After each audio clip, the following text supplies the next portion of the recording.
নমস্কার বন্ধুরা, জীবন ও অমৃতসুধা চ্যানেলে আপনাদেরকে আরও একবার স্বাগত জানাই।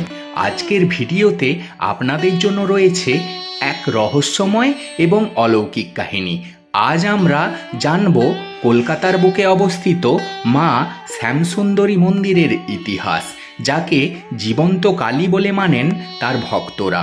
চলুন শুরু করা যাক। বন্ধুরা, উত্তর কলকাতার সুকিয়া স্ট্রিটে অবস্থিত মা শ্যামসুন্দরী মন্দিরের নাম শুনেছেন নিশ্চয়ই। দেবী কালী এখানে পূজিত হন এক ছোট্ট মেয়ে রূপে। তাই এখানে অম্বুবাচী পালিত হয় না এবং মন্দিরে বলির কোনো রীতি নেই। নিষিদ্ধ মাছ এবং মাংসও। মায়ের প্রতি ভক্তদের বিশ্বাস এতটাই দৃঢ় যে তারা মনে করেন মা কাউকে কখনো খালি হাতে ফিরিয়ে দেন না। ভক্তের প্রার্থনায় সাড়া দেন তিনি, পূরণ করেন মনোবাঞ্ছা। এ মন্দিরের বেদিতে বিরাজমান আছেন মা শ্যামসুন্দরী। তার পাশে বসে রয়েছেন জগন্নাথ, বলরাম এবং সুভদ্রা। তারা দেবীর সন্তান এবং রক্ষকও। পাশের ঘরেই রয়েছেন ভৈরব। এখন হয়তো ভাবছেন এই মন্দির কত পুরনো। অবাক হবেন শুনে, মন্দিরটি খুবই নতুন। 2021 সালে প্রতিষ্ঠিত হয় এই কালী মূর্তি। তবে এর প্রভাব যেন অল্প সময়েই অসংখ্য মানুষের মনে জায়গা করে নিয়েছে। প্রতিদিন দূর দূরান্ত থেকে ভক্তরা আসেন মায়ের দর্শন করতে। মা শ্যামসুন্দরীর হেঁসেলে প্রতিদিন দুবেলা ভোগ রান্না হয় এবং সেখান থেকে ভক্তদের প্রসাদ বিতরণ করা হয়। কিন্তু বন্ধুদের জন্য আজ যে কাহিনী নিয়ে এসেছি তা শুনলে আপনারাও অবাক হবেন।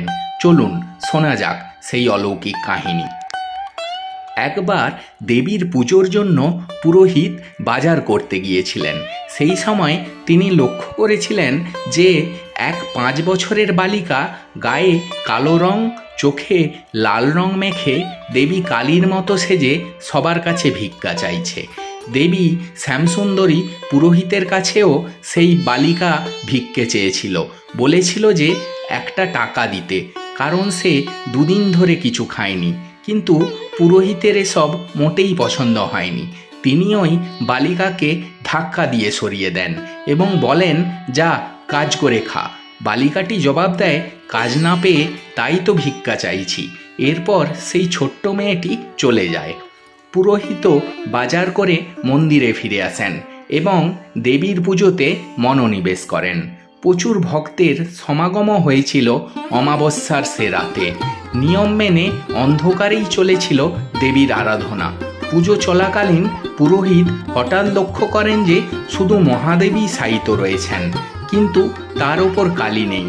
প্রথমে ভ্রম মনে হলেও পরে ঘিয়ের প্রদীপ বাড়িয়ে মূর্তি দেখার চেষ্টা করেন এবং একই জিনিস দেখেন। ঠিক সেই সময় তিনি শুনতে পান নূপুরের শব্দ। পরে শোনা যায় সেই রাতে দেবী শ্যামসুন্দরী স্বয়ং উপস্থিত হয়েছিলেন। পুরোহিতকে স্মরণ করিয়ে দেন যে সেই ছোট্ট মেয়েটি যিনি খাবার চাইতে এসেছিলেন তিনি আসলে মা শ্যামসুন্দরী নিজেই ছিলেন। সেই থেকে চলছে রীতি। চালকলা দিয়ে শ্যামসুন্দরীর পুজোর আয়োজন হয় আজও। পুরোহিতরা বিশ্বাস করেন সাজতে ভালোবাসেন শ্যামসুন্দরী, তাই রোজই রকমারি ফুলের গহনা আর শাড়িতে সাজেন দেবী। নিখুঁত হাতে তাকে সাজিয়ে তোলেন পুরোহিতরা। গা ভর্তি সোনা রূপোর গহনায় সজ্জিত হয়ে সিংহাসনে হাস্য মুখে বিরাজমান দেবী। প্রথম ঝলকেই দেখে মনে হবে দেবী যেন হাসছেন। এখানে পুজোর এক বিশেষত্ব রয়েছে। প্রতি অমাবস্যায় মাত্র একটি প্রদীপ জ্বালিয়ে দেবীর আরাধনা চলে।